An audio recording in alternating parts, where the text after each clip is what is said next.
تبھی تو نماز ہوگی۔ اور نبی ایک مرتبہ قبرستان سے نکل کے جا رہے تھے تو نبی نے ایک کھجور کی شاخ توڑی، اس کو چیرا، 2 آدمیوں کی قبر تھی، ایک اس پہ گاڑ دی اور ایک اس پہ گاڑ دی۔ صحابہ نے پوچھا آقا ایسا کیوں کیا؟ جو بھی کام نیا ہوتا تھا نا پوچھتے تھے، توجہ رکھنا، ایسا کیوں کیا؟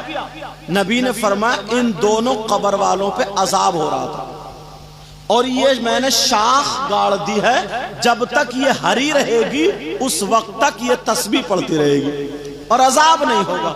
اسی لیے ہم پھول بھی ڈالتے ہیں تاکہ تسبیح بھی ہو جائے اور خوشبو بھی ہو جائے۔ جنہیں تسبیح اور خوشبو نہیں چاہیے، جو مر گئے مردود، جن کی فاتحہ نہ درود، ان کو تو چھوڑو، وہ تو یہاں بھی بدبودار وہاں بھی بدبودار۔ میں خوشبودار کی بات کر رہا ہوں، توجہ رکھنا۔ تو صحابہ نے پوچھا آقا ان پہ عذاب ہو رہا تھا؟ کہاں؟ ان میں سے ایک شخص وہ تھا جو پیشاب کے چھینٹوں سے نہیں بچتا تھا۔ پیشاب کرتا تھا، چھینٹاتے تھے، ناپاک رہتا تھا۔ تو اب سننا، پیشاب ناپاک، کوئی بیٹا پیشاب پینے لگے، باپ کے ہٹ ہٹ ہٹ، ماں اسے کھانا نہیں، ہٹ ہٹ ہٹ، اس کے برتن الگ کر دیے جائیں گے۔ شاباش، بہت اچھا، ایسے ہی کرو۔ بعض فقہا فرماتے ہیں، مسئلہ سن لینا، میں آنکھیں کھول کے کرتا ہوں تاکہ ایک ایک بات، اور اگر ادھر ادھر کرو گے تو میں ہٹ جاؤں گا۔ بڑی محنت سے بلایا، بڑی مشکل سے تاریخ، تو کچھ باتیں دے کے جاؤں گا۔ فقہا فرماتے ہیں جیسے پیشاب ناپاک ہے ویسے ہی شراب ناپاک ہے۔ ناپاکی میں پیشاب کی طرح شراب اگر کپڑے پہ لگ جائے تو جیسے پیشاب 1 درہم سے زیادہ، ایسے شراب 1 درہم سے زیادہ، تو وہ کپڑا ناپاک۔ اب کیسا یار مولا کائنات حضرت علی آئے ہے کرم اللہ وجہ کریم کا چاہنے والا ہے کہ جس منہ سے آقا کا نام لے اس منہ سے شراب پیے، اس منہ سے شراب پیے۔ اب حضرت علی کی بات سنو، قرآن میں بسم اللہ الرحمن الرحیم وَيَسْأَلُونَكَ عَنِ الْخَمْرِ وَالْمَيْسِرِ قُلْ فِيهِمَا إِثْمٌ كَبِيرٌ۔ اس کی جو شان نزول ہے، اعلیٰ حضرت نے جو ترجمہ لکھا ہے، اس کے صفحے پر ادھر حاشیہ ہوتا ہے نا، اس میں گھر جا کے دوسرے سپارے کی آیت ہے نا صاحبی، بولو نا، حافظ نہیں ہو؟ اچھا یہ حافظ، دوسرے سپارے کی آیت ہے یہ، گھر جا کر کے دیکھنا، ادھر شان نزول میں ایک واقعہ لکھا ہے، وہ بتانا چاہتا ہوں۔ حضرت علی سے متعلق ہے۔ حضرت علی کیا فرماتے ہیں سنو۔ آج کتنے لوگ شرابیں پی رہے ہیں، کتنے لوگ بیئر پی رہے ہیں شراب کے نام پر، اور اگر بیاہ شادی ہو جائے تو پہلے تو لوگ ناچنے والی عورتوں کو لاتے تھے جن کو نچنیے رنڈی وغیرہ بولتے، اور پھر اس کے بعد پیسے تھوڑے کم ہو گئے، وہ زیادہ لینے لگی تو آدمیوں کو لانے لگے جن کو بھانڈ بولتے، ان کو عورتوں کے کپڑے پہنائے، جھوٹی عورتیں وہ، ارے سچی تھوڑی تھی، نقلی تھی، ان عورتوں جیسے کپڑے پہنائے، کریم پاؤڈر لالی بالکل عورتوں کی طرح بنایا، انہوں نے اپنے دل بہلا لیا، ان کو نچا دیا۔ اور اب تو بس لانے کی ضرورت، ڈی جے رکھو، محلے کے گھوڑے کافی، محلے میں اتنے گھوڑے مل جائیں گے، نچکئیے ناچنے والے اتنے مل جائیں گے، اور اماں سمجھائے گی نہیں، پھپھو خالہ سمجھائے گی نہیں، چھت پہ کھڑے ہو کے دیکھ رہی ہے، بیٹا ناچ رہا، بھتیجا ناچ رہا، بھانجا ناچ رہا، اجی شیٹ اتار کے گھما رہا، ننگا ہو گیا کہیں کا ننگا، پینٹ نکلی جا رہی ہے اس نچکئیے کی، بعد میں اماں بھیج رہی ہے 20 کا نوٹ لے جاؤ۔ اس سے پوچھو کولے مٹکارے آئے، گانے پہ ناچ رہا ہے، شرم و حیا غیرت کرو۔ یہ کولے کسے دکھا رہا ہو؟ کس کے سامنے کولے مٹکا رہے ہو؟ چھت پہ تمہاری اماں کھڑی ہے، دیوار پہ تمہاری بہن کھڑی ہے، دروازے پہ تمہاری بھانجی کھڑی ہے۔ کم سے کم اپنی بہن بھانجی کی تو شرم و حیا کرو، غیرت کرو کچھ۔ ارے کسے کولے دکھا رہے ہم؟ کیوں ناچ رہے ہم؟ شرم و حیا غیرت کرو۔ پہلے کا مسلمان حفاظت کرتا تھا بہن بیٹی کی، آج اپنی بہن بیٹی کو ناچ دکھا رہا ہے۔ قرآن کی ذرا آیت سنو، اللہ فرماتا یا ایھا الذین آمنوا قوا انفسکم واہلیکم نارا، اے ایمان والو اپنے آپ کو اور اپنے گھر والوں کو جہنم کی آگ سے بچاؤ۔ اب حضرت علی کا واقعہ رہ نہ جائے، مولا کائنات سیدوں کے دادا کی بات آ گئی، کہوں گا ضرور۔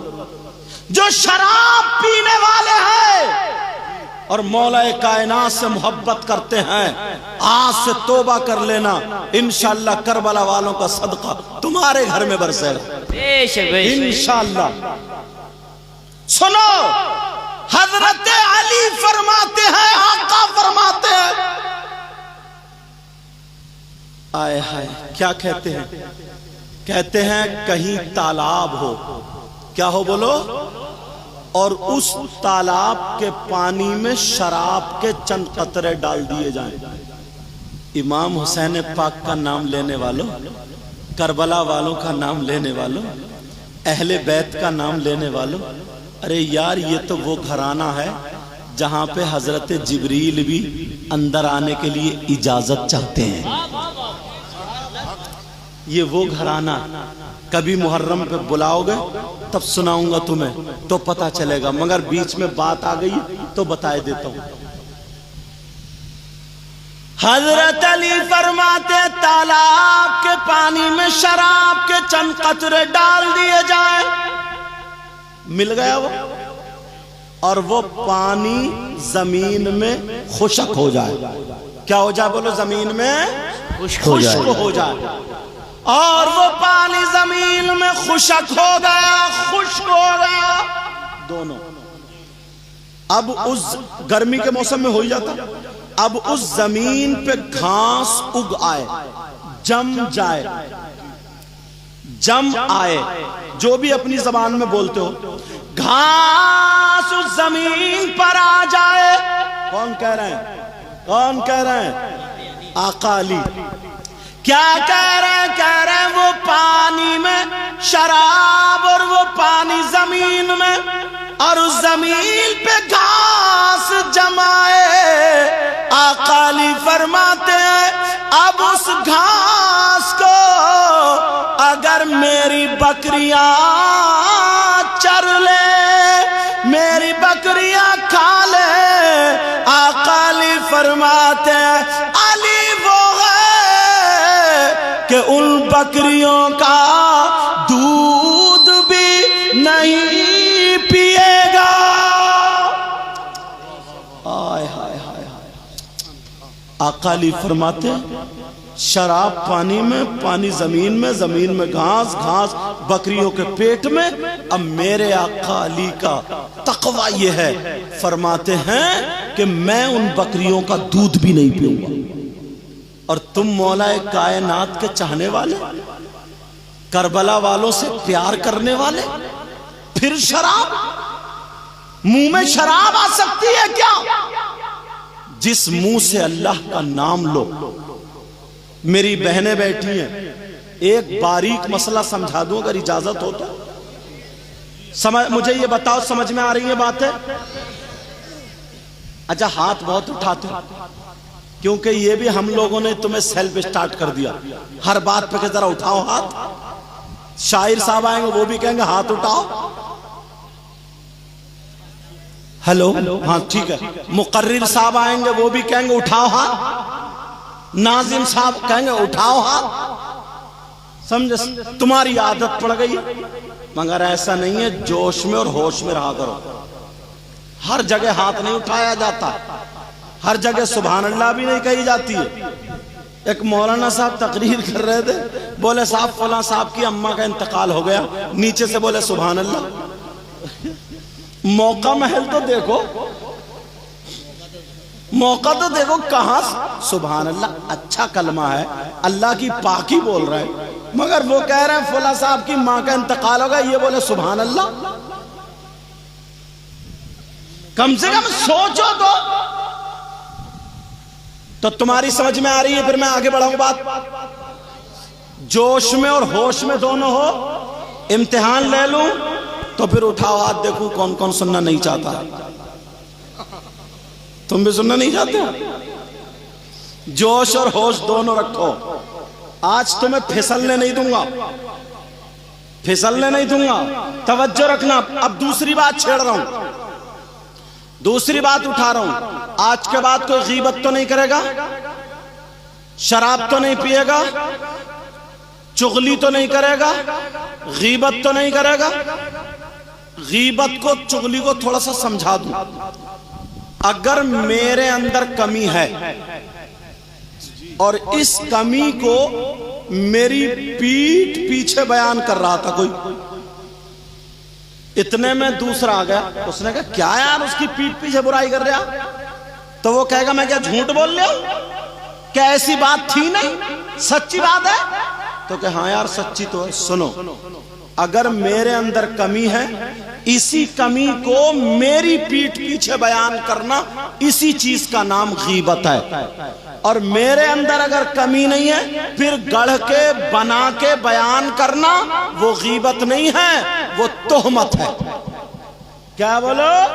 وہ تہمت ہے، یاد۔ اور تہمت کی سزا غیبت سے بھی بڑھ کے۔ میں نے کہا نہیں کہا، اللہ تعالیٰ کے جتنے حقوق ہیں، جتنے حقوق ہیں اللہ تعالیٰ اپنے کرم سے معاف فرما دے گا، مگر تم نے اگر کسی کی چغلی کی، غیبت کی، برائی کی، اللہ تعالیٰ اس وقت تک معاف نہیں کرے گا جب تک کہ وہ بندہ معاف نہ کر دے جس کی کہ غیبت کی تھی، چغلی کی تھی۔